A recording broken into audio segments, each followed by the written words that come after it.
नमस्कार सबैजनालाई। आज हामी भेन्डीको प्लटमा छौँ। हामीसँग एलो स्टिकी ट्र्याप। हामी चाहिँ यो किन युज गर्छौँ भन्दाखेरि इन्सेक्ट र पेस्टलाई चाहिँ मोनिटर गर्न।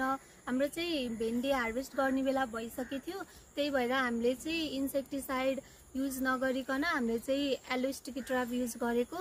यसमा चाहिँ fruit fly, white fly, aphids, thrips आएर चाहिँ यसमा चुप्किन्छ अनि सबै चाहिँ कन्ट्रोल हुन्छ, त्यही भएर हामीले यसलाई युज गरेको। अब हामी एलो स्टिकी ट्र्यापलाई चाहिँ फिट गर्न गइरहेछौँ। वान साइडको पेपर निकाल्छौँ सुरुमा।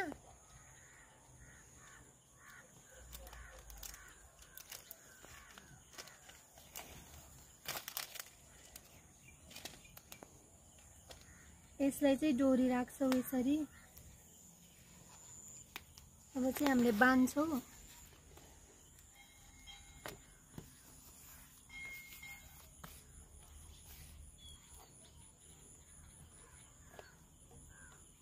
अब अर्को साइडबाट पनि पेपर झिक्छौँ।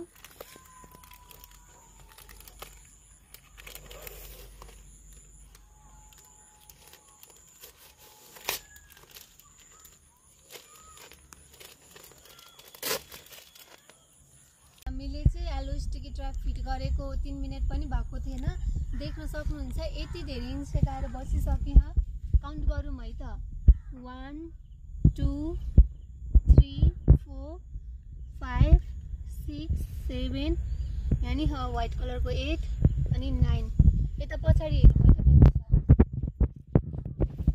1 2 3 4 5 6 7 वटा यहाँ पनि यस्तो राम्रोसँग बेनिफिट भइरहेको प्लटमा देख्न सक्नुहुन्छ। सबै इन्सेक्टहरू आएर बस्यो।